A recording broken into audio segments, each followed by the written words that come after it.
Meet Tony the Toilet Buddy. And when you sit down to do your business, this is how he works.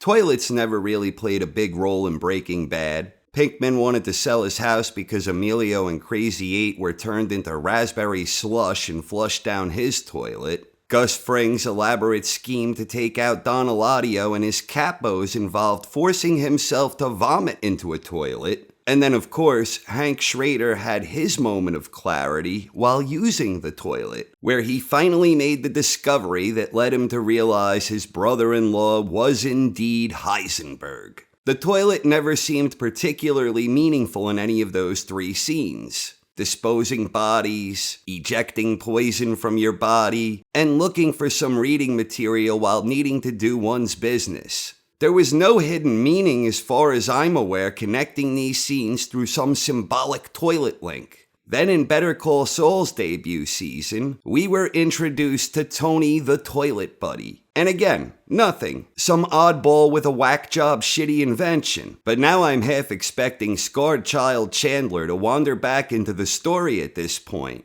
Consider this. Vince Gilligan shares a name with the famous television show Gilligan's Island. And as far as I can remember, they never once showed a toilet on Gilligan's Island during its entire run. But now here we are, only 5 episodes into the 6th and final season of Better Call Saul, and they have shown us an awful lot of toilets. Right at the very beginning, we got more than a glancing glimpse of the majestic golden toilet during the opening repossession montage. Then we had Goodman making use of a toilet, clogging it as a distraction during his frame job to plant a baggie of baby powder on Howard. Then Kim made a peculiar comment when she insisted Jimmy not move the toilet in Goodman's new office.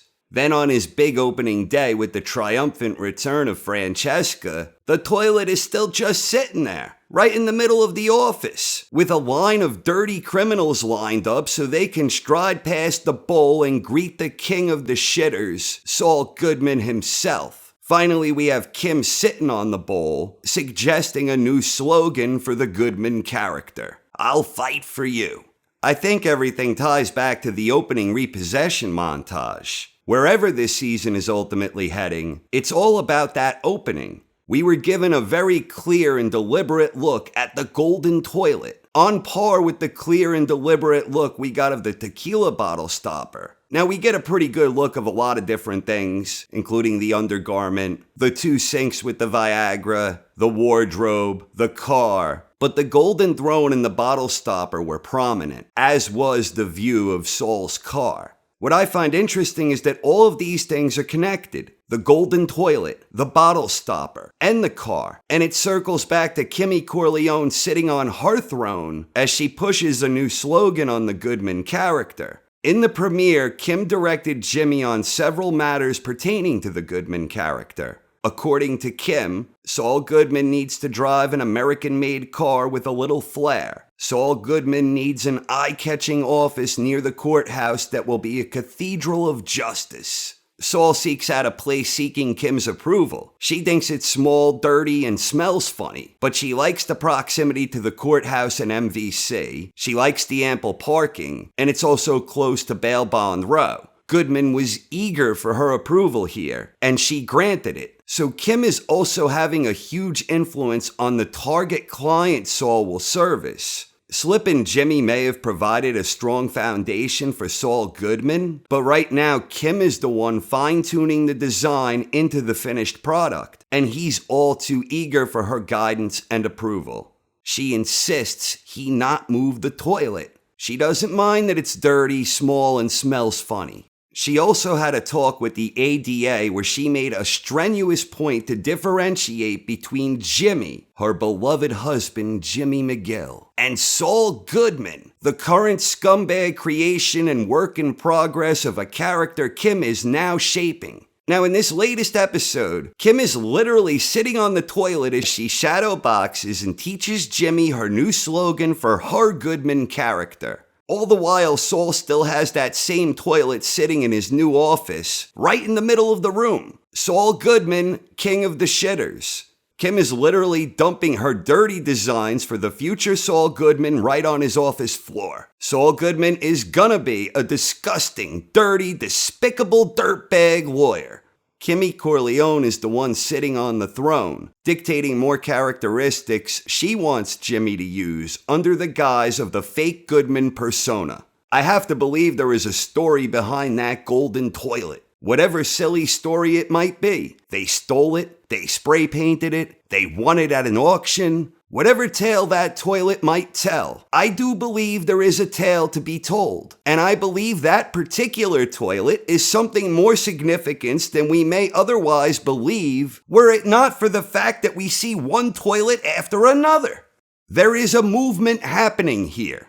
I could be way off the mark, but I continue to believe they are dumping hints on us that at least suggest the possibility that Kim survives into the Breaking Bad timeline and as a player of some sort. Now, a lot of people look at that opening montage and claim evidence of a bachelor pad. You got one empty sink, a box of Viagra, some female undergarment, the golden toilet. There's that toilet again. Remember though, Kim is creating a character here, at least in her mind. Her beloved Jimmy McGill is something separate from that scumbag. So it's not inconceivable that the place was designed with appearances in mind. The important thing is that everything in that opening scene directly ties back with the specific directions and suggestions Kim is now giving Jimmy with regards to fine-tuning the Goodman character. And I'd also like to point out that if Kim were to survive into the Breaking Bad timeline, that doesn't necessarily mean she survives the duration of that timeline through the demise of Heisenberg. Now maybe Kim does die, or goes to jail, or goes to Belize, or breaks Goodman's heart, or any number of things. Maybe Kim doesn't survive into Breaking Bad at all. And the main point here is that Kimmy Corleone was instrumental in helping to invent Saul Goodman as we know him in Breaking Bad, which almost certainly means, one way or another, the mid-season break will probably be accompanied by a time jump at or around that point. But maybe Kim dies or vanishes or whatever, and the greater point was that she was influential in the creation of Saul Goodman, king of the shitters. Not unlike Elliot and Gretchen were perhaps instrumental in helping build Heisenberg. Incidentally, since I like calling her Kimmy Corleone, I can't help but think of the famous scene from The Godfather involving a toilet. Now, this probably has no connection whatsoever, much like the lack of toilets on Gilligan's Island. But if I am reading the clues correctly, that Kim survives into Breaking Bad as a player in some capacity, be it Ice Station Zebra or something different in an unrelated capacity, if she is some behind-the-scenes strategist pulling the strings, then I do wonder if we might not see some type of toilet-related death before the series concludes. Is Kim Wexler merely creating Saul Goodman, king of the shitters? Or does the Golden Throne really belong to Kimmy Corleone, queen of the crappers? Oof, madame. One way or another, I'm predicting we see more toilets before the season ends. And I do believe we might just see a backstory behind the Golden Throne. What do you think of the great abundance of toilets so far this season? Please share your thoughts in the comments section. Thanks for watching, everyone. I hope you enjoyed, and have a wonderful night. Meet Tony the Toilet Buddy. And when you sit down to do your business, this is how he works. So what, are you selling your house? I got two dudes that turned into raspberry slush and flushed down my toilet. I can't even take a proper dump in there.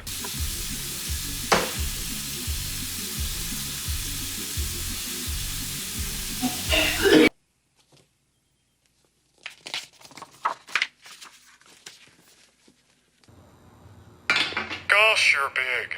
You're so big. My goodness, look at you.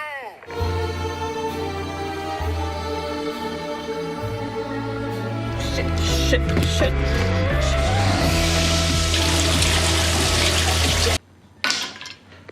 Give it to me, Chandler. I want it all. So Saul Goodman drives a brown Ford Taurus. And I think Jimmy does too. Saul. I'm sorry? And Saul Goodman has an office. It's small. It's dirty. And this whole place smells funny.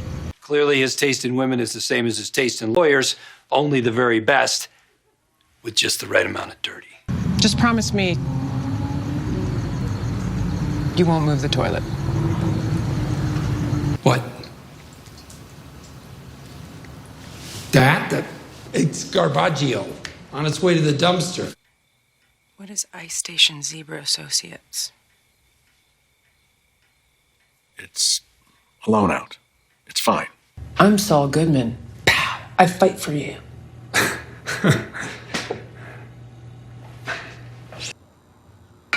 Gosh, you're big. You're so big. My goodness, look at you. Oh, you're huge, Chandler. You're a big, big boy. Oh, where does it end? Give